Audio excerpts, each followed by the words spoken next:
bersama.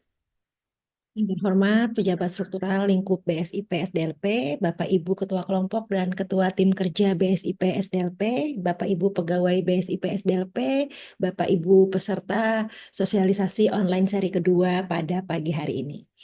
Puji dan syukur kita panjatkan kepada Allah Subhanahu wa Ta'ala, Tuhan Yang Maha Esa, karena atas rahmat dan karunia-Nya kita dapat berkumpul secara virtual dalam acara sosialisasi online seri kedua dengan tema peran sumber daya agroklimat dalam perencanaan pertanian yang akurat yang diselenggarakan oleh BSIP SDLP. Bapak, Ibu, dan rekan-rekan sekalian, untuk membuka acara pada hari ini, pada pagi ini, pertama ada sambutan dari Kepala BSIP Agroklimat dan Hidrologi Pertanian kepada Ibu Rima Purnamayani SP MSI, dipersilakan. Baik, terima kasih Mbak Femi. Bismillahirrahmanirrahim. Assalamualaikum warahmatullahi wabarakatuh. Suara saya ada ya, Mbak Femi? Aman, Bu, aman. Iya, baik. Alhamdulillah, selamat pagi Bapak Ibu semua peserta sosialisasi online pada pagi hari ini. Puji syukur kehadirat Allah Subhanahu wa Ta'ala karena pada pagi hari ini kita bisa bertemu walau secara virtual, namun tidak mengurangi arti dari pertemuan kita pada pagi hari ini. Yang saya hormati, eh, jika ada Bapak Ibu pejabat struktural dan pejabat fungsional dan juga yang saya banggakan narasumber pada pagi hari ini. Terima kasih atas kesediaan menjadi narasumber di kegiatan sosialisasi online ini.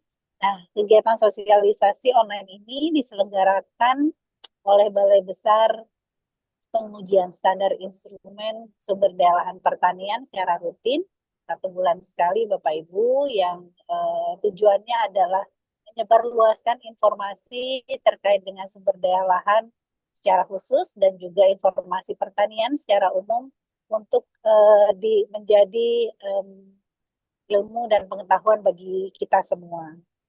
Nah, pada kesempatan kali ini BSIP Agroklima dan Hidrologi akan menyampaikan terkait perencanaan ya, perencanaan peran sumber daya agroklimat dalam perencanaan pertanian yang akurat. Nah, nanti untuk lebih jelasnya tentu saja akan secara detail disampaikan oleh Bapak Ibu Bapak narasumber, dan kegiatan ini saya rasa sangat strategis dalam rangka memperkenalkan Standar Nasional Indonesia atau SNI sumber daya agroklimat untuk penentuan pola tanam tanaman pangan skala 1:250.000. Dan acuan ini sangat penting dalam perencanaan pertanian yang berkelanjutan, tentu saja presisi. Nah, kita tahu Bapak Ibu bahwa pemerintah Indonesia saat ini ada target ya, jadi target swasembada pangan yang akan ditargetkan oleh Bapak Presiden itu ditargetkan akan dicapai di akhir 2025 ini. Nah, untuk itu ada berbagai strategi, berbagai program strategis Kementerian Pertanian yang dilaksanakan. Di antaranya adalah cetak sawah, kemudian optimalisasi lahan rawa, dan juga luas tambah tanam. Nah, terkait dengan hal itu, tentu saja pola tanam tanaman pangan menjadi salah satu faktor yang penting untuk mendukung program strategis Kementan tersebut. Nah, kita di Indonesia itu punya zona agroklimat, Bapak Ibu. Jadi tentu saja tidak sama dari Sabang sampai Merauke, pola iklim dan lain-lainnya.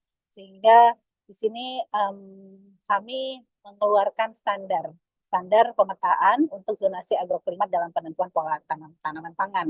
Jadi misalnya di NTT tentu saja berbeda dengan di Jawa Barat. Mungkin di NTT tidak bisa padi 3 kali ya Bapak Ibu, itu karena zona agroklimatnya berbeda dengan zona agroklimat Jawa Barat dan juga wilayah Barat. Nah, jadi kami berharap bahwa kehadiran atau adanya SNI ini dapat menjadi rujukan bagi para perencana dan para pelaksana kebijakan pertanian dalam menentukan pola tanam yang adaptif terhadap variabilitas iklim pada saat ini.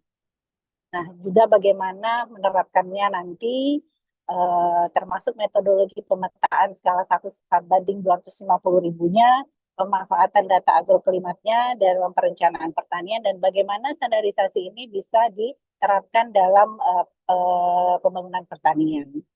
Nah, saya berharap, kami semua berharap bahwa materi ini sangat bermanfaat bagi Bapak Ibu, dan diskusi mungkin bisa menambah hasanah dan pengetahuan bagi Bapak Ibu semua. Dan akhir kata, kami mengucapkan terima kasih atas semua pihak yang telah berkontribusi dalam penyelenggaraan sosialisasi online ini. Semoga kegiatan ini bermanfaat bagi pembangunan pertanian di Indonesia, khususnya dalam mendukung atau mencapai swasembada pangan. Baik, itu yang bisa saya sampaikan. Selamat mengikuti sosialisasi online pada pagi hari ini. Semoga Allah Subhanahu wa Ta'ala memberkahi kita semua. Terima kasih. Mohon maaf jika ada yang kurang berkenan. Assalamualaikum warahmatullahi wabarakatuh. Waalaikumsalam warahmatullahi wabarakatuh. Terima kasih Ibu Rima atas sambutannya.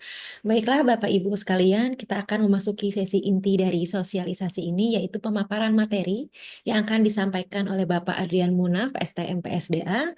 Beliau akan menjelaskan bagaimana sumber daya agroklimat dapat dimanfaatkan dalam perencanaan pertanian berbasis data yang akurat dan terstandarisasi. Untuk itu langsung saja kita persilakan Bapak Adrian Munaf untuk menyampaikan materinya. Kepada Bapak Adrian, waktu dan layar kami persilakan. Baik, izin Bu Kabalai dan Bapak Ibu semua. Perkenalkan, nama saya Adrian Munaf.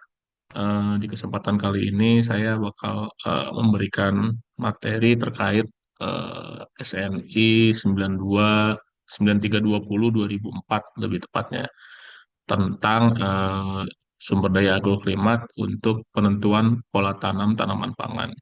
Saya bisa share screen dulu.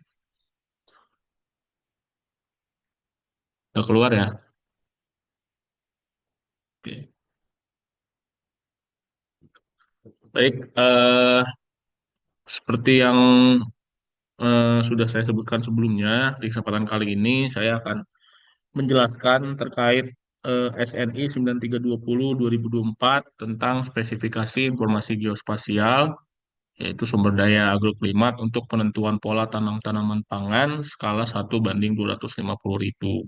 Nah, ini SNI ini itu diharapkan bisa membantu perencanaan pertanian yang akurat di seperti kita tahu sendiri kalau sekarang itu kondisi alam sudah tidak bisa diprediksi secara pasti ya. Jadi kami harap dengan SNI ini kita bisa mengurangi resiko-resiko kegagalan gitu, kegagalan panen dan lain-lain karena cuaca klimatnya lah.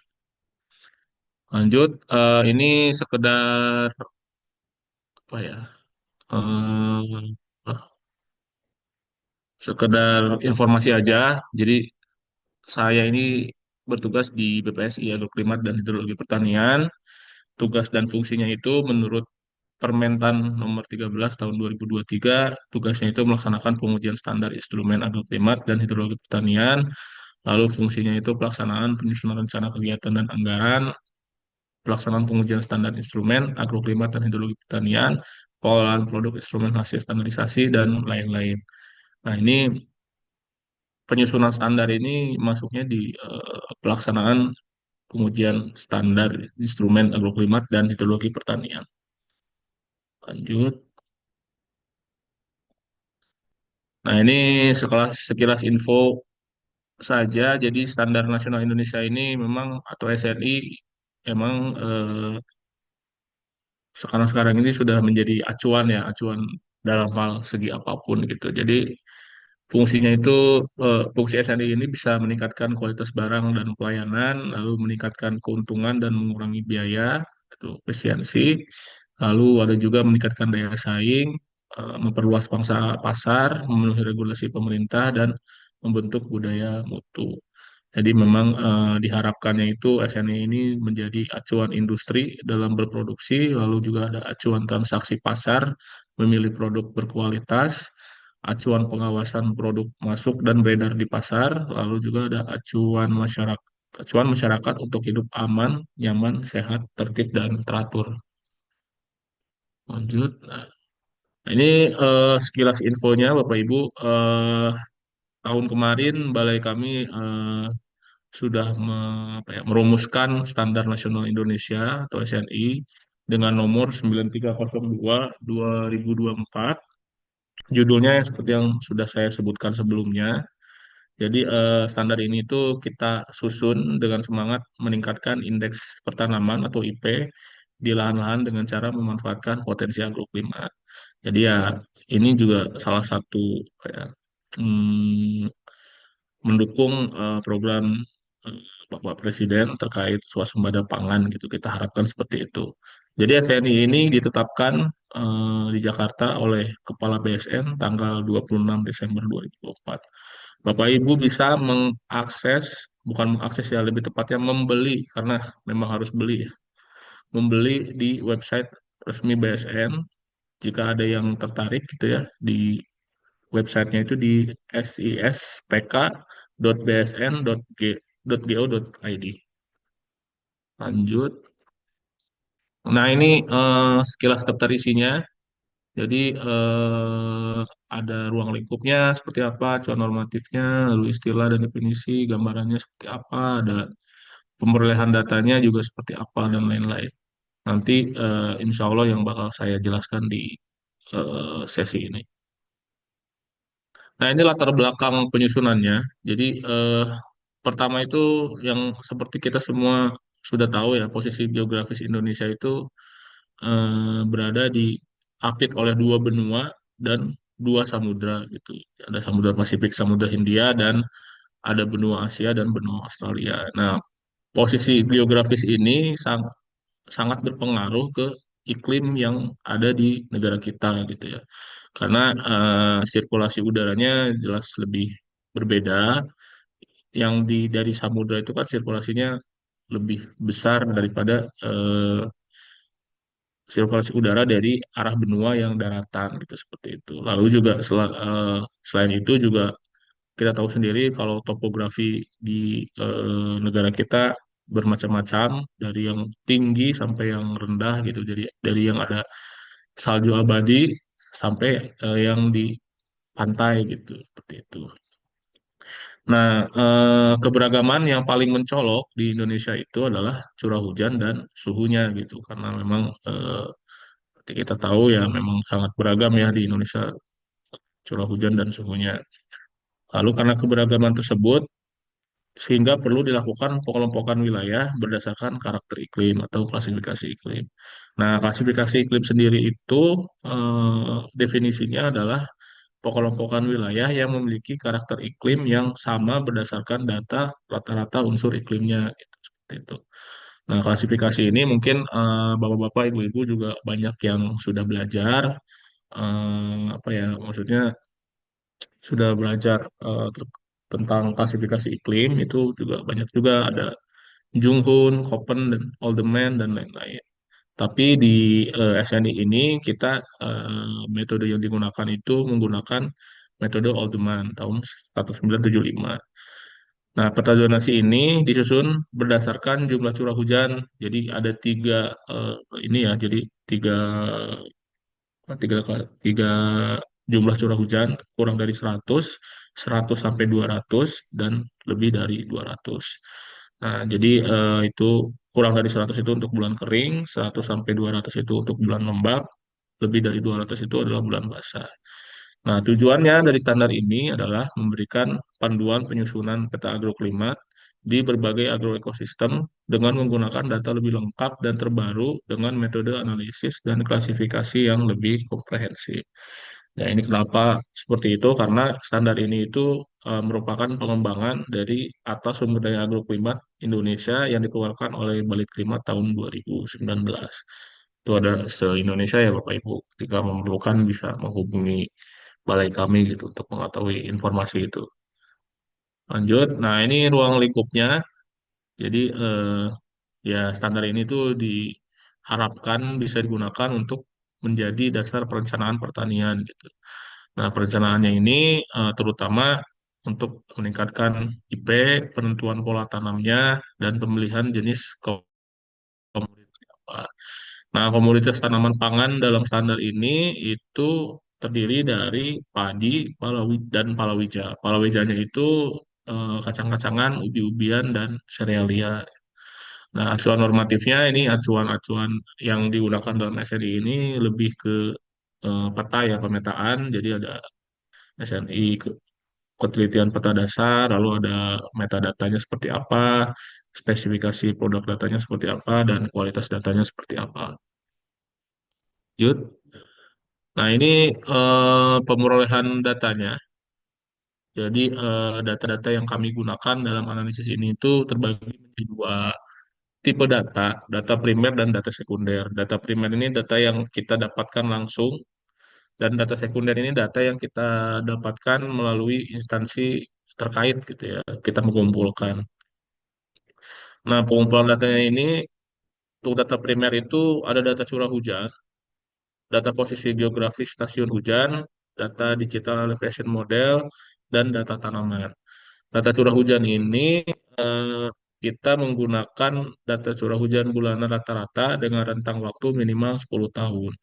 Data curah hujan bisa berupa pengukuran curah hujan pada stasiun hujan atau pengukuran langsung gitu ya, atau dari instansi yang berwenang atau lembaga resmi. Nah, data posisi geografis, selanjutnya data posisi geografis, ini koordinat, kita bisa minta melalui instansi atau kita bisa melakukan geotagging langsung di lokasi stasiun hujannya. Selanjutnya ada digital elevation model atau DEM. DEM ini digunakan sebagai peubah dalam interpolasi data terkait curah hujan. Nah, DEM ini juga nanti diolah menjadi data kelas ketinggian, lalu menggunakan resolusi minimal 90 meter kali 90 meter atau lebih baik. Jadi nanti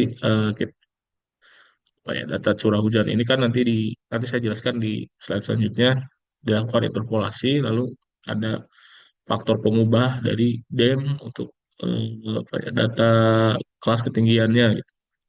Nah, selanjutnya ada data tanaman. Data tanaman ini digunakan sebagai acuan saja untuk syarat tumbuh tanaman gitu ya, berdasarkan klasifikasi Alderman-nya.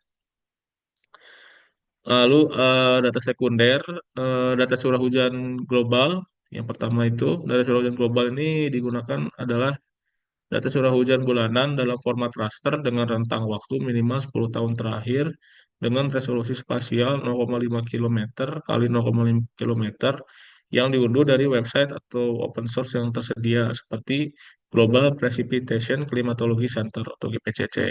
Ini data curah hujan global ini berfungsi kalau misalkan kita tidak punya data curah hujan stasiun, Bapak Ibu. Jadi biasanya sih mengganti data curah hujan stasiunnya. Kalau misalkan tidak mempunyai data, kita kan tinggal download saja gitu, tidak tidak perlu bersurat dan lain-lain gitu. Lalu ada peta rupa bumi Indonesia atau RBI. Peta rupa bumi Indonesia ini adalah peta dasar yang memberikan informasi mencakup wilayah darat, pantai, dan laut.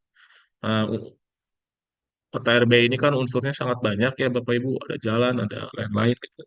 Nah, unsur peta RBI yang digunakan ini pada SNI ini cuman hanya batas administrasi dan atau garis pantai sebagai extend pada saat interpolasi gitu, seperti itu. Lanjut. Nah, ini contoh data curah hujannya. Eh, ini contoh data curah hujan yang kami kumpulkan pada saat penyusunan. Ini banyak, ada sekitar berapa ribu pos curah hujan untuk se-Indonesia ya. Lalu juga seperti Bapak Ibu lihat bisa ada keterangan bulannya, ada keterangan tahun, ada keterangan nama stasiunnya. Nah, ini setelah apa ya, dikompilasi lalu diolah secara eh, analis di Excel gitu ya. Nah, ini contoh DEM. Mungkin kalau Bapak Ibu yang apa ya, familiar dengan pemetaan mungkin sudah tahu gitu ya, digital elevation model. Info apa sumbernya ada banyak biasanya dari SRTM atau mungkin yang lebih akurat lagi bisa dari Demnas yang dikeluarkan oleh BIG gitu. Lanjut. Nah, ini contoh data curah hujan globalnya. Jadi ini kalau Bapak Ibu lihat yang sebelah kiri itu adalah contohnya. Jadi datanya itu biasanya berbentuk TIFF atau raster gitu ya. Raster itu data spasial yang memiliki nilai. Lalu ada sebelah kanannya ini kalau dilihat tampilan di webnya, kita bisa ya, bisa melihat mau mendownload data yang mana gitu. Biasanya itu kita pakai yang global terus annual gitu, global annual atau global daily. Nanti selanjutnya data tersebut karena itu global harus dipotong dengan batas administrasi Indonesia gitu. Seperti itu. Lanjut. Nah, ini contoh peta RBI-nya yang dipakai hanya batas administrasinya saja. Nah, ini tahapannya, tahapan pengolahan datanya. Mudah-mudahan terlihat ya, Bapak Ibu, ininya, hurufnya. Jadi, sebenarnya terbagi dari tiga tahapan. Ada, kalau Bapak Ibu lihat itu di layar ada angkanya 13.2.1 dan 13.2.3. Saya menjelaskan dulu yang 13.21 ya. 13 di tahapan yang ini, jadi data curah hujan dan sebaran stasiun curah hujannya itu kita olah, kita olahnya dengan cara disusun, lalu kita juga setelah itu kita kontrol kualitasnya. Apabila kontrol kualitas ini berisikan apabila kita melihat apa ya, istilahnya trennya gitu ya, tren dan panjang data dan lain-lainnya. Apabila nanti ada data yang kosong, maka harus dilakukan pengisian data kosong gitu di bulan tersebut gitu, seperti itu. Lalu juga biasanya kalau misalkan terkait dengan curah hujan dilakukan pula ini apa kita melihat nilai gitu ya. Kadang ada curah hujan, pos curah hujan itu kadang ada juga yang nilai hujannya tercatatnya tidak masuk akal gitu ya. Kadang misalkan misalkan dalam satu bulan itu hujannya sampai 1.000 gitu ya, 1.000 mm. Itu ya nggak masuk akal juga ya gitu. 1.000 mm per hari misalkan gitu. Itu kan nggak masuk akal juga gitu. Lalu setelah ada kontrol kualitas, lalu kita lakukan klasifikasi. Nah, klasifikasi ini yang tadi dijelaskan sebelumnya. Jadi pos-pos curah hujan yang kita klasifikasikan eh, data bulan basahnya, data bulan keringnya, dan data curah hujan tahunannya. Lalu yang di 13.23 ini berbeda dengan yang 13.21 ini terkait faktor pengubahnya untuk interpolasi. Jadi ada data DEM, lalu data DEM tersebut kita klasifikasikan, akan mendapatkan data klasifikasi ketinggian, lalu ke bawahnya itu proses analisis spasialnya. Nah, ini selanjutnya ini kalau kita lihat yang 13.22 ini adalah eh, lanjutan dari 13.2.1 tersebut itu. Jadi dari data bulan basah, bulan kering, dan data curah hujan tahunan itu kita lakukan proses interpolasi. Yang interpolasinya ini ada faktor pengubah dari si DEM yang sebelumnya. Jadi peta RB dan dalam interpolasi juga dilakukan batas administrasi gitu ya untuk extendnya gitu, untuk membatasi prosesnya seperti apa. Selain interpolasi itu didapatkan peta bulan basah, bulan kering, dan peta curah hujan tahunan. Nah, peta curah hujan tahunan ini, ketiga peta ini kita overlay dan kita lakukan generalisasi. Setelah itu kita mendapatkan peta zona tipe agroklimat gitu ya. Nah, peta zona tipe agroklimat ini, peta zona tipe agroklimat ini kita overlay juga dengan peta kelas ketinggian yang didapat dari hasil analisis DEM sebelumnya. Nah, setelah di overlay nanti mendapatkan hasilnya, kita selanjutnya melakukan survei lapangan dan validasi dan quality controlnya seperti apa gitu. Apabila tidak memenuhi syarat, maka kita balik ke overlay lagi, mungkin ada beberapa parameter yang salah, kita overlay kembali, lalu survei lapangan lagi. Apabila sudah eh, bagus hasilnya, maka jadilah hasilnya informasi geospasial tersebut. Lanjut. Nah, ini penjelasan setiap tahapannya. Di 13.21 itu prosedur klasifikasinya seperti ini langkah-langkahnya gitu ya. Nah, yang pertama itu data curah hujannya dikompilasi tiap-tiap stasiun hujan menjadi curah hujan bulanan rata-rata. Lalu yang kedua itu memverifikasi dan mengendalikan mutu data curah hujan bulanan, termasuk dengan mengisi data curah hujan yang kosong dari data sekunder menggunakan teknik analisis statistik. Nah, ini pengisian curah hujan yang kosong ini ada tekniknya sendiri, ada juga kalau sekarang ini yang saya tahu lagi sering digunakan juga menggunakan yang kosong ini diisi dengan data curah hujan global tersebut, data curah hujan satelit. Tapi biasanya kalau pakai cara curah hujan satelit, kita harus memverifikasi dulu, memverifikasi datanya gitu, menyandingkan dengan data curah hujan eh, di lapangan di sekitarnya, di sekitar gridnya gitu ya, biar si nilainya tidak jauh berbeda gitu, seperti itu. Nah, yang ketiga, lalu menentukan jumlah bulan basahnya, bulan keringnya, berturut-turut pada tiap stasiun hujan, merujuk pada Old Domain, di mana curah hujan bulanan itu lebih dari 200 mm merupakan bulan basah, dan curah hujan bulanan kurang dari 100 mm merupakan bulan kering. Seperti itu. Lalu selanjutnya ada menentukan kelas BB dan BK di tiap-tiap stasiun hujan berdasarkan klasifikasi. Yang ke Selanjutnya mengompilasi data curah hujan itu menjadi eh, curah hujan tahunan, lalu yang terakhir mengklasifikasikan curah hujan tahunan sebagai kriteria penentuan tipe iklim. Nah, ini seperti dilihat ada tabelnya, jadi ya, ini yang klasifikasinya yang digunakan gitu seperti itu. Jadi nanti ada eh, tipe iklim yang berdasarkan jumlah bulan basahnya lebih dari 9, lalu BK-nya harus berapa jumlahnya, lalu juga curah hujan tahunannya nanti apabila ada yang lebih dari 2.500 berarti dia iklimnya basah, atau misalkan kurang dari 1.500 berarti dia daerah dengan iklimnya kering. Nah, ketinggian juga diklasifikasikan lagi. Jadi ada tiga ketinggian, ada rendah, tinggi, dan non pangan. Yang rendah ini kurang dari 700 mdpl ya. Tinggi ini 700 sampai 1.500. Lalu yang lebih dari 1.500 itu kita klasifikasikan non pangan karena biasanya padi sudah tidak ada yang tumbuh biasanya sih rata-rata ya. Biasanya yang tumbuh di 1.500 itu udah horti ya, udah sayuran dan lain-lain itu buah-buahan.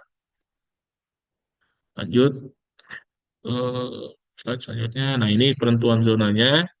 Penentuan zonanya itu tahapannya ini, jadi data masukan yang telah diklasifikasi sebelumnya itu eh, diproses menjadi peta gitu, seperti itu. Jadi datanya dari data tabular kita konversi menjadi data spasial, gitu ya. Nah, ini prosesnya itu menggunakan di titik-titik tersebut menggunakan metode interpolasi co-kriging gitu ya, co-kriging. Nah, DEM ini data digital elevation model digunakan sebagai peubah kedua untuk meningkatkan akurasi interpolasi co-kriging. Nah, dari interpolasi tersebut menghasilkan beberapa peta gitu ya, jadi peta zona bulan basah, peta zona bulan kering, dan peta zona curah hujan tahunan.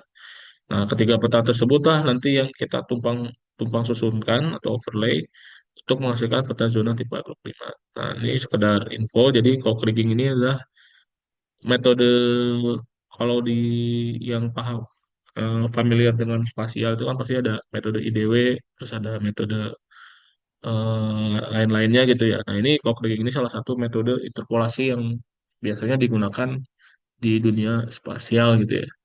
Jadi co-kriging ini eh, dia menggunakan kombinasi linier dari variabel primer dan sekunder.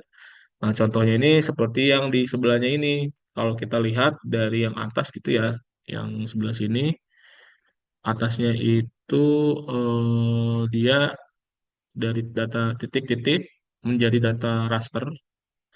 Nah, ini Lalu di bawahnya ini ada apa? Sebentar. Di bawahnya ini ada eh, data soil moisture gitu ya, satelit soil moisture.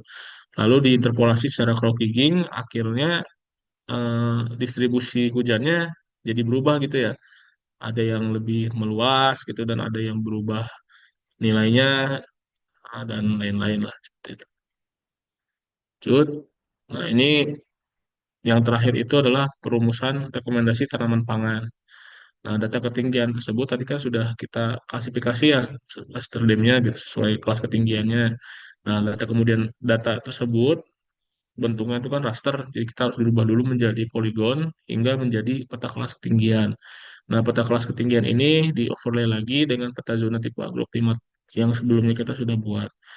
Nah, setelah itu dilakukan survei lapangan dan validasi eh, hasilnya seperti apa gitu hasil pengolahan kita. Kalau misalkan ada kekeliruan, maka bisa menjadi masukan untuk perbaikan. Nah, rekomendasi pola tanaman pangannya disusun berdasarkan diagram gitu ya, segitiga sumber daya agroklimat. Nah, ini contoh formnya. Ini contoh form yang kami gunakan ketika kami istilahnya apa ya, ya bisa dibilang survei lapangan juga ya, tapi waktu itu eh, acaranya uji implementasi si SNI-nya gitu ya. Jadi ya isian-isian apa form sederhana saja untuk survei. Jadi ada nomor sampelnya, terus nomor koordinat stasiun curah hujan terdekatnya dan lain-lainnya gitu. Atau ada informasi administrasi, informasi fisik, ada informasi pertanian umumnya seperti apa, tensi, sketsa dan lain-lain. Nah, ini diagramnya, diagram segitiga sumber daya klimatnya. Jadi seperti Bapak Ibu mungkin bisa lihat. Jadi ini berbentuknya seperti segitiga gitu, segitiga terbalik ya. Jadi kalau kita lihat di yang ini ada tipe iklimnya yang sudah saya jelaskan tadi. Nah, ini ada eh, potensi pola tanamnya gitu. Jadi ada padi padi padi padi tiga kali, padi padi padi palawija, padi padi palawija dan seterusnya gitu. Nah, ini cara kalau misalkan kita lihat, kita bisa lihat di segitiganya gitu ya. Misalkan suatu daerah itu dia jumlah bulan basahnya 9 bulan misalkan di sini ya. Nah, biasanya itu kalau udah 9 bulan, sisanya itu berarti kan bulan keringnya ya. Nah, bulan keringnya kan berarti di sini, di nomor 3 ini. Di atas ini ya, yang segitiga atasnya, berarti dia termasuk ke iklim basah. Nah, kalau yang ujung-ujungnya ini ya lumayan gampang gitu menentukannya. Tapi yang tengah-tengah ini biasanya agak sulit gitu. Kalau misalkan ini ada jumlah bulan basahnya hanya 4 gitu ya, 4 berturut-turut cuma 4 bulan, berarti kita harus melihat nih ke sininya berapa gitu seperti itu. Nah, potensi di sini juga kita keluarkan potensi IP-nya. Jadi kalau yang ini yang untuk yang kering gitu ya, cenderung kering. Kalau yang dua ini biasanya yang iklimnya cenderung sedang gitu ya. Nah, yang kalau yang tiga ini biasanya yang iklimnya cenderung basah gitu seperti itu. Nah, jumlah bulan kering ini berturut-turut menentukan potensi IP, lalu juga ada kombinasi tipe iklim dan jumlah bulan basah berturut-turut menentukan potensi pola tanamnya, lalu kelas ketinggian menentukan pilihan komoditas pangan yang dapat ditanam seperti itu. Nah, ini tabelnya. Jadi kalau Bapak Ibu nanti membeli standarnya, di situ juga sudah lumayan lengkap, Bapak Ibu. Jadi misalkan Bapak Ibu sudah mengklasifikasikan daerah Bapak Ibu itu curah hujan tahunannya ternyata lebih dari 2.500 gitu ya. Nah, kita lihat nih jumlah bulan kering berturut-turutnya berapa bulan. Kalau misalkan ada dua tipe, kurang dari 3 bulan dan 3 sampai eh, 7 bulan gitu seperti itu. Nah, setelah itu kita lihat jumlah bulan basah berturut-turutnya berapa bulan. Nah, ini banyak juga tipenya ada lebih dari 9 bulan sampai 3 sampai 4 bulan. Nah, ini tipe agroklimatnya. Di kolom tipe agroklimat ini hanya hanya sekedar apa namanya penyebutan penyebutan dari kami biar tidak ini gitu ya, tidak tertukar. Lalu ada potensi IP-nya seperti yang sudah saya jelaskan sebelumnya. Kalau misalkan dia iklim basah dan jumlah bulan basahnya itu agak lumayan banyak gitu ya, dia potensi IP-nya 3 gitu, 3 kali tanam.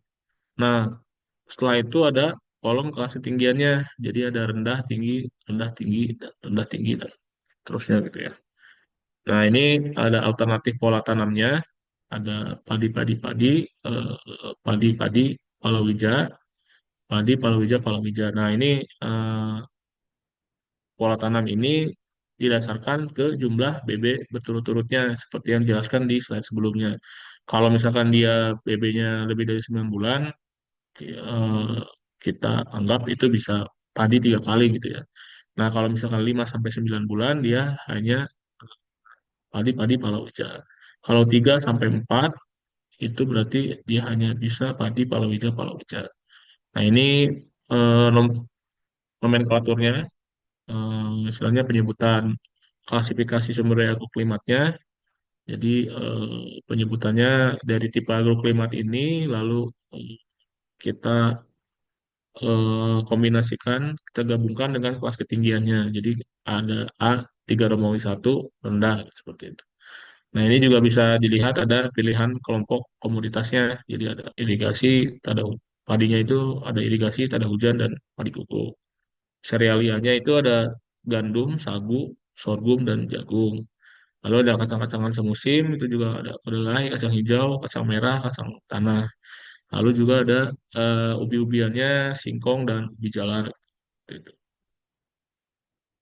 Ini selanjutnya juga ini masih terkait klasifikasinya. Jadi memang tipe iklimnya itu kan ada 3 ya, ada basah, sedang, hingga kering seperti itu. Jadi mungkin Bapak Ibu bisa melihat kalau kita lihat membeli di kondisi SNI-nya langsung, atau misalkan dan nanti itu mungkin panitia yang bisa antara lain share di dalamnya materinya juga gitu ya, ada biar ini. dasarnya ada faktor ya, ya. Kemudian apa ya kalau di Gimana Bu? Lanjut ya. Oke,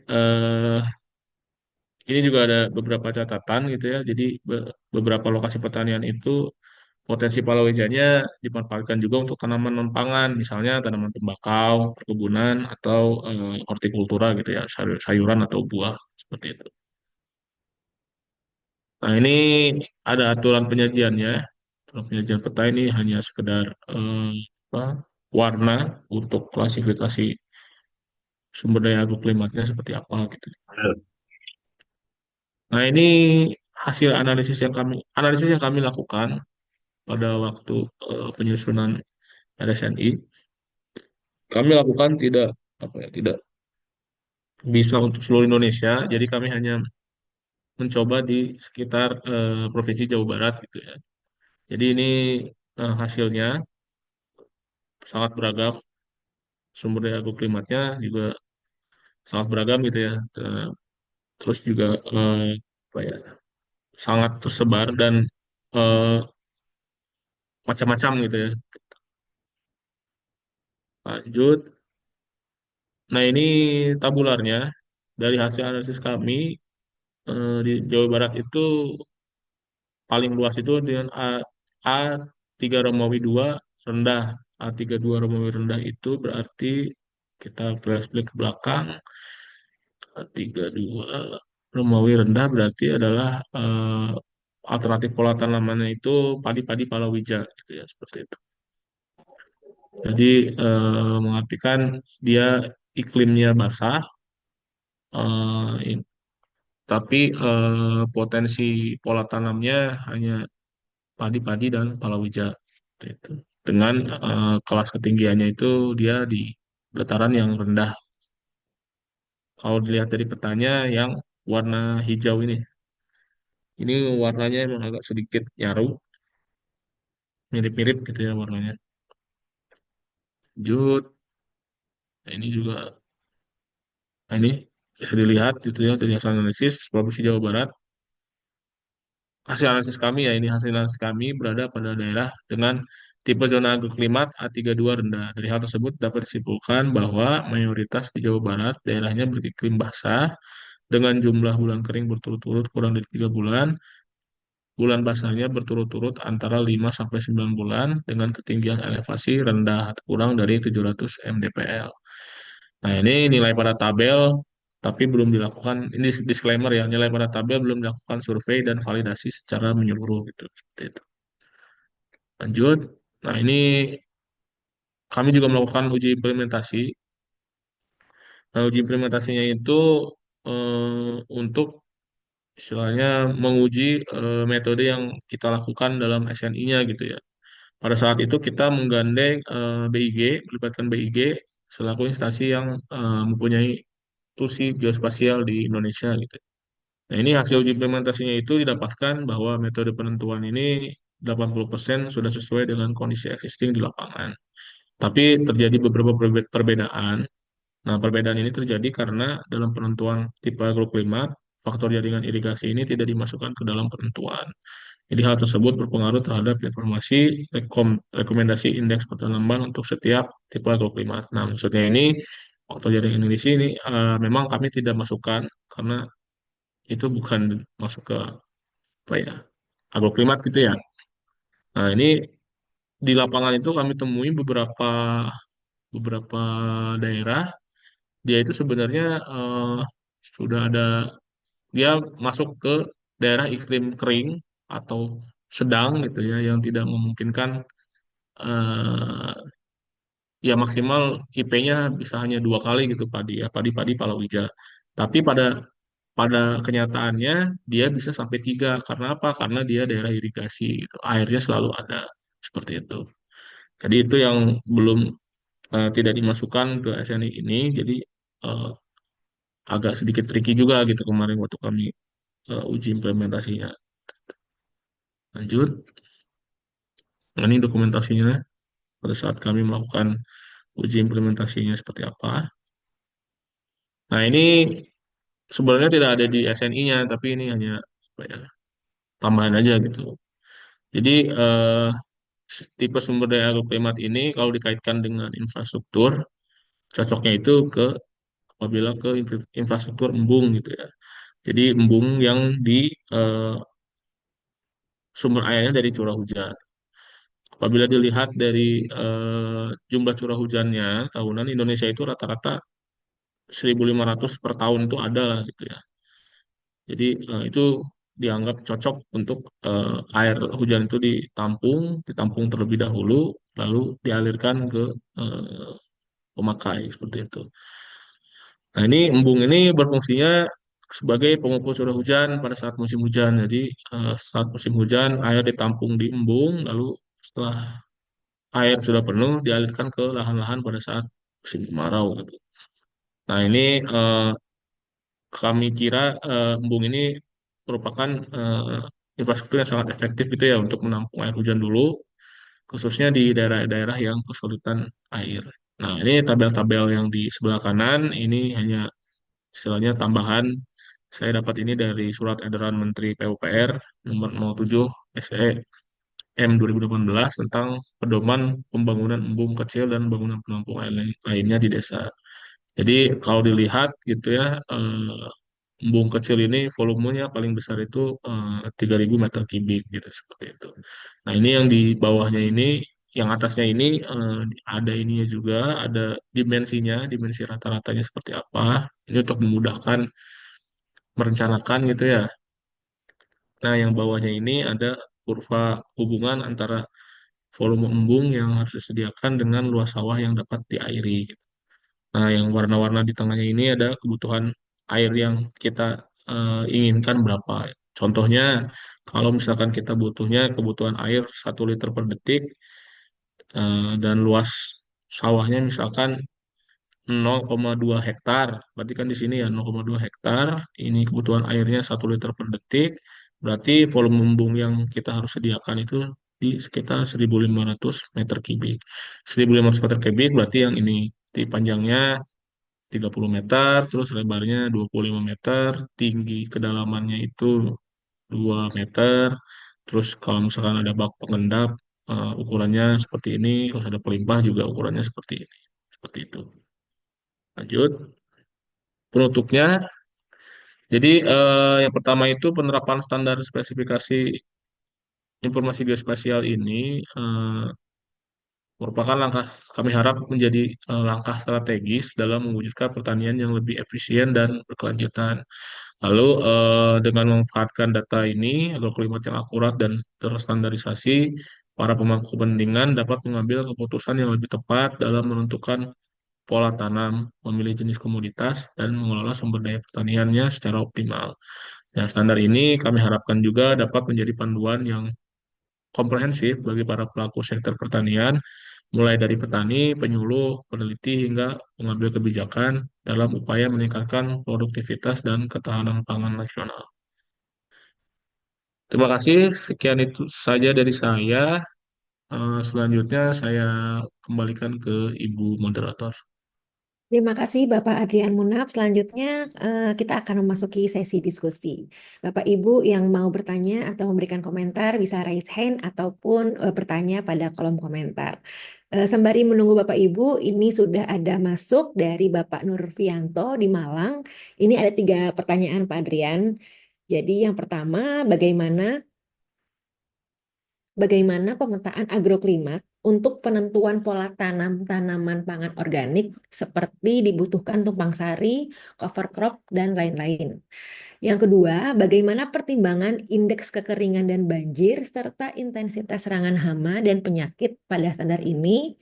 Lalu yang ketiga atau yang terakhir, apakah dalam pemetaan agroklimat ini juga dapat menjadi dasar pemilihan teknologi irigasi yang tepat pada spesifik agroekosistem serta integrasi dengan pola tanam sawah irigasi yang sudah dikembangkan oleh Balai Teknik Irigasi dan pengelola lain dari Kemenpu. Begitu.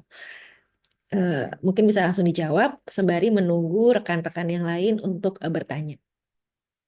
Baik, terima kasih Bu Moderator. Izin Pak Nurpianto, saya jawab ya Pak ya. Yang nomor 1 ini bagaimana pemetaan agroklimat untuk penentuan pola tanaman pangan organik gitu ya, seperti itu. Untuk yang pemetaan agroklimat tanaman organik, kebetulan kami juga memang rencananya arahnya ke situ ya Pak. Arahnya jadi nanti ada seri-seri lain, ada seri kebunan, lalu ada seri organik juga gitu. Tapi ini kita juga masih menunggu kabar gitu. Kalau yang saya tahu sih ya mungkin kalau tumpang sari cover crop itu berarti bermainnya di ininya apa di pola tanamannya gitu ya, pola tanamnya. Nanti kita bisa menyambungkan dengan kebutuhan airnya gitu, kebutuhan air tumpang sarinya seperti apa gitu. Lalu yang nomor 2, pertimbangan indeks kekeringan dan banjir serta indeks ini belum kami masukkan Pak ke yang sekarang gitu karena ini terlalu kompleks gitu ya. Lalu juga yang ketiga, pemetaan agroklimat ini juga menjadi dasar pemilihan teknologi irigasi. Saya kira mungkin bisa ya Pak, tapi harus kita hitung kebutuhan airnya dulu Pak. Kebutuhan airnya seperti apa, lalu eh, ketersediaan airnya seperti apa, air dari atas ya. Jadi air dari atasnya seberapa, lalu ketersediaan air di badan airnya berapa. Setelah itu baru kita lihat ya, kalau misalkan ada defisit, berarti kan kita harus memilih teknologi irigasinya seperti apa gitu. Kalau defisit, kalau kalau surplus kan berarti ya udah gitu. Kalau surplus kan tidak usah ada teknologi irigasi yang lebih spesifik gitu ya. Tapi kalau defisit berarti kan kita harus mencari jalan keluar gitu untuk memenuhi airnya itu seperti apa gitu. Nah ini memang kami memang rencananya mau ini ya kolaborasi Pak dengan PONPU juga, cuman memang belum ada waktunya saja gitu ya terkait. Itu Pak mungkin dari saya. Terima kasih. Terima kasih Pak Adrian. Bagaimana Pak Nurfianto dari Malang? Apakah ada komentar kembali atau sudah cukup terjawab? Baik, terima kasih Pak Nurfianto. Selanjutnya ada pertanyaan juga ini dari Bapak Pandu Rohman. Mohon izin bertanya Pak Adrian, bagaimana pengalaman Bapak tentang solusi agroklimat di lahan gambut dengan komoditas kelapa sawit dan tanaman lain, misal di daerah Kalimantan dan Sumatera? Silakan Pak Adrian. Ya Pak, izin Pak Pandu menjawab. Kalau yang gambut ini kan identiknya dengan rawa ya Pak. Kalau rawa itu biasanya kelebihan air gitu, bukan kekurangan air. Jadi fokusnya kalau di agroklimatnya itu ya air kan berarti ya kalau misalkan dia harus turun hujan ya harus turun hujan. Tapi kan permasalahannya di lahan gambut itu kan airnya itu kan terkadang lama surutnya gitu ya, banjirnya gitu lama gitu, memerlukan waktu yang sangat lama untuk banjir. Nah itu kita fokusnya lebih ke bagaimana cara kita mengeluarkan banjirnya, Pak. Mengeluarkan banjirnya secepat mungkin. Lalu kalau misalkan di musim kering, bagaimana kita caranya apa ya, menyimpan air selama mungkin gitu, Pak. Kalau di lahan gambut. Jadi kalau agroklimatnya, saya rasa kalau agroklimatnya mungkin bisa ke apa ya, modifikasi cuaca mungkin ya. Karena biasanya kalau di lahan gambut itu perkebunan ya sawit ya terutama biasanya sih kita lebih fokusnya ke bagaimana cara kita mengeluarkan airnya itu gitu, rekayasa si salurannya gitu, seperti itu. Mungkin itu dari saya, Bu Moderator. Terima kasih Pak Adrian. Bagaimana Pak Pandu Rohman? Apakah ada komentar atau sudah cukup?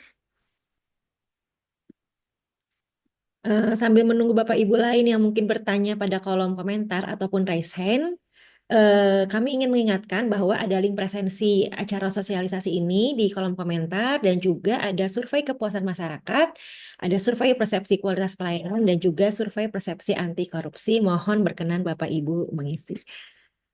Oke, ini ada 2 pertanyaan. Yang raise hand dulu, Pak Aris Pramudia, lalu nanti dilanjutkan dengan Pak Ermen dan Pak Pandu. Silakan Pak Aris.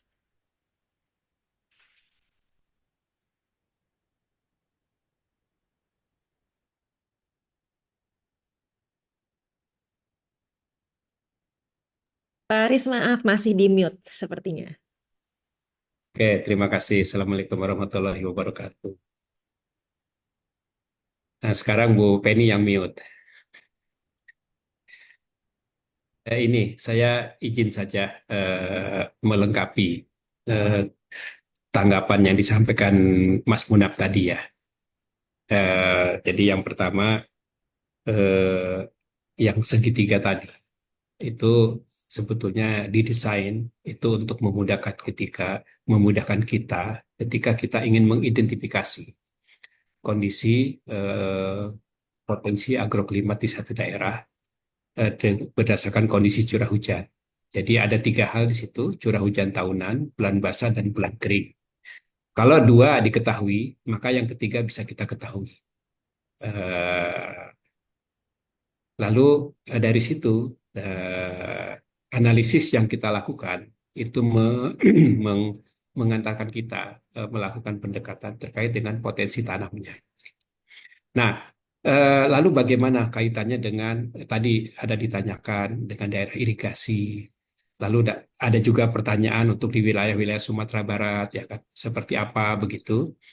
Nah, eh, bisa jadi bahwa tipe agroklimat yang kita kembangkan yang sama begitu, tipenya sama di Sumatera Barat, tapi mungkin beda sih ya sebetulnya. Tetapi peluang kalau itu sama antara di daerah non irigasi dengan irigasi itu kondisinya bisa berbeda eh, antara potensial dengan fakta di lapangan, sebagaimana yang disampaikan oleh Mas Munab tadi. Nah, lalu bagaimana menerapkan peta ini di lokasi yang apa, unik? Unik itu artinya ada tambahan informasi lain di lapangan begitu, seperti ada irigasi dan sebagainya. Itu bisa kita pelajari. Kita pelajari pola setempatnya seperti apa. Nanti kita akan tahu, oh ternyata di daerah saya ini dengan pola tipe agroklimat katakanlah A31 misalnya, itu sedikit ada modifikasi. Polanya itu menjadi begini. bisa yang di peta itu misalnya polanya hanya dua begitu, dia bisa menjadi 2 atau 2,5 kali tanam. Lalu tadi juga saya lihat ada pertanyaan terkait tentang tumpang sari dan sebagainya begitu. Lalu kesesuaian tanaman lainnya begitu. Ini akan bagus kalau standar ini itu digabungkan atau dilengkapi dengan evaluasi kesesuaian lahan. Jadi informasi tambahan terkait dengan lahannya di samping kondisi curah hujan yang digunakan. Nah, lalu untuk mengarah ke tumpang sari, maka kita awali dengan kesesuaian untuk setiap single value dulu. Single value dalam arti untuk padi, oke. Untuk kacang, eh, cocok tidak? Karena tanaman pangan juga ada yang cocok untuk kacang, tapi belum tentu cocok untuk jagung misalnya gitu. Atau ada yang cocok untuk jagung, untuk kacang terlalu basah, bisa juga begitu. Nah, kita lihat dulu yang sesuai di situ apa saja. Nah, nanti dari yang sesuai-sesuai inilah bisa kita kombinasikan. Nah, tentu kombinasi akan lebih banyak untuk di musim-musim tanam yang kondisi curah hujannya sudah mulai berkurang. Jadi bukan di puncak musim hujannya. Kalau di puncak musim hujannya, tentu biasanya penekanannya akan lebih ke prioritasnya ke padi. Kecuali kalau kita mau mencuri star menjelang awal musim hujan. Jadi kita gunakan tanaman yang kebutuhan airnya lebih sedikit, baru kemudian yang keduanya adalah baru padi. Setelah itu baru tumpang sari dengan yang lain. Itu aja Bu Feni, Mas Munaf sedikit melengkapi yang disampaikan Mas Munaf tadi. Terima kasih. Iya, Assalamualaikum warahmatullahi wabarakatuh. Waalaikumsalam makasih warahmatullahi Pak. wabarakatuh. Terima kasih Pak Aris Pramudia. Lanjut, ada 2 pertanyaan. Yang pertama dari Bapak Ermen SPMP, bagaimana solusi agroklimat di lahan gambut pesisir pantai Sumatera Barat? Silakan Pak Adrian. Iya Pak, kalau di pesisir itu kan kemungkinan udah apa ya, udah kering ya lahannya seperti itu. Jadi solusinya ya mungkin bagaimana caranya gambut itu kan dia bisa menahan air ya. Jadi ketika hujan kita tahan air selama-lamanya gitu ya di eh, mau di embung lah atau di salurannya. Lalu ketika kering baru kita salurkan si airnya tersebut gitu. Jadi supaya ini gitu. Jadi kalau gambut tuh ya terkait dengan rawa dan gambut yang saya pelajari dan saya tahu biasanya fokusnya ke situ Pak. Jadi bagaimana caranya kita menahan air selama-lamanya dan mengeluarkan air se, se yang ketika kita dibutuhkan gitu seperti itu. Tapi juga eh, agak tricky juga karena biasanya rawa itu kan ada dua ya, ada lebak sama pasang surut gitu. Kalau yang pasang surut dia cenderungnya bagaimana cara kita mengelola tata airnya aja gitu. Tapi kalau yang dalam, bak dalam itu biasanya dia kita harus memikirkan juga ininya apa supaya tidak banjir gitu ya. Jadi kita harus memperkuat tanggul-tanggul di saluran dan lain-lainnya. Itu. Seperti itu Bu Moderator mungkin. Baik, terima kasih Pak Adrian. Ini mungkin tanggapan atas pertanyaan yang tadi dari Pak Pandu Rohman. Mau bertanya lagi, bagaimana teknologi sederhana modifikasi cuaca yang bisa dilakukan untuk petani? Begitu pertanyaannya. Iya. eh Kalau modifikasi cuaca sih, saya masih belum tahu modifikasi sederhananya seperti apa. Tapi yang pernah saya alami itu lumayan ribet juga ya Pak modifikasi cuaca. Jadi kita harus melihat awalnya eh, larinya ke arah mana, terus kita menabur eh, apa, garam ya kalau nggak salah garam gitu ya di ya itu bahasa ininya garam tapi ada bahasa apa ya kimianya gitu ya zat apa gitu supaya si eh, apa ya supaya si mempercepat hujannya turun atau misalkan kalau tidak mau hujan biar si awannya bergerak gitu seperti itu. Kalau untuk sederhananya mungkin saya belum pernah ini apa belum pernah tahu dan mengalami gitu ya kalau yang sederhananya seperti apa. Tapi kalau yang pernah saya alami itu dia skalanya skala daerah aliran sungai gitu ya besar gitu seperti itu. Jadi harus pakai apa? Harus pakai pesawat gitu untuk menurunkan hujan atau memindahkan awannya gitu seperti itu. Kan itu Bu dari saya. Terima kasih. Baik, Pak Adrian, ini ada tanggapan dari Pak Ermen lagi nih. Kalau airnya ada, Pak, pH bisa turun menjadi 4,5 sampai dengan 5. Bagaimana itu, Pak? Oh gitu. Kalau menurunkan pH biasanya pakai dolomit ya kalau nggak salah di rawa itu. Mungkin kadarnya nanti bisa bertanya atau konsultasi sama teman-teman di tanah dan pupuk. Biasanya mereka yang ini gitu.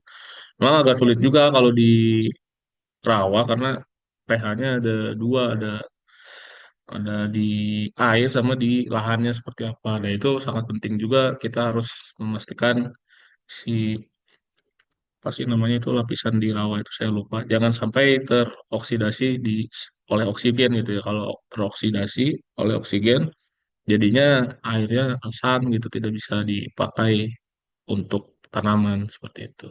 Terima kasih, Bu. Baik, terima kasih Pak Adrian. Bagaimana Pak Ermen? Apakah sudah cukup atau ada komentar lagi? Nanti bisa ditambahkan sembari saya membacakan ada pertanyaan kembali dari Pak Nurfianto di Malang. Bagaimana komparasi efektivitas dan efisiensi penggunaan pemetaan zona agroklimat dengan perkembangan teknologi yang ada seperti alat eddy covariance dan AWS Automatic Weather System. Terima kasih. Silahkan Pak Adrian. Oh, oke. Kalau komparasi efektivitas dan efisiensi, kami belum sampai ke sana, Pak. Tapi mungkin nanti Pak Aris mungkin yang lebih pengalaman bisa menambahkan. Tapi setahu saya data-datanya kan dari alat-alat tersebut juga, Pak. Data-data curah hujannya. Jadi ya kita bisa bilang itu ya di lapangannya curah hujannya ya turun seperti itu gitu seperti dan apa ya kayak suhu dan lain-lainnya kan dari sana juga gitu. Jadi kemungkinan besar ya efektivitasnya ya efektif gitu, tapi efisiensinya yang kami belum tahu. Terima kasih. Terima kasih Pak Adrian. Bagaimana Pak Ermen, Pak Nurfianto, apakah ada komentar kembali atau tanggapan? Atau Bapak Ibu yang mau raise hand di membuka kamera dipersilahkan jika ada pertanyaan atau tanggapan. Sembari menunggu Bapak Ibu, kami ingatkan lagi untuk mengisi link presensi acara sosialisasi ini. Linknya ada di kolom komentar dan juga ada survei. Mohon berkenan untuk mengisi. Ada surveinya ada dua. Yang pertama survei kepuasan masyarakat dan juga yang kedua adalah survei persepsi kualitas pelayanan dan juga survei persepsi anti korupsi. Linknya ada dua, ada di kolom komentar juga. Sebentar saya bacakan. Oh, share absen. Oke. Bapak Ibu, jika memang tidak ada tanggapan ataupun informasi yang ingin disampaikan dan juga pertanyaan, mungkin sudah selesai untuk sosialisasi hari ini. Atau Pak Adrian mungkin ada yang mau ditambahkan kembali sebelum ditutup? Sudah, Bu. Oke. Bapak Ibu yang kami hormati, alhamdulillah kita telah sampai di penghujung acara. Terima kasih kepada para peserta yang sudah mengikuti acara hari ini, kepada Pak Adrian selaku narasumber yang sudah mengikuti sosialisasi ini, peserta Bapak Ibu antusias sekali hari ini, banyak pertanyaan. Semoga ilmu yang didapatkan hari ini bermanfaat untuk mendukung pertanian yang lebih efisien dan berkelanjutan. Akhir kata, saya selaku moderator, mohon maaf apabila ada kekurangan dalam membawakan sosialisasi ini. Sampai jumpa di sosialisasi berikutnya. Kami tutup. Wassalamualaikum warahmatullahi wabarakatuh. Waalaikumsalam. Izin Bapak Ibu.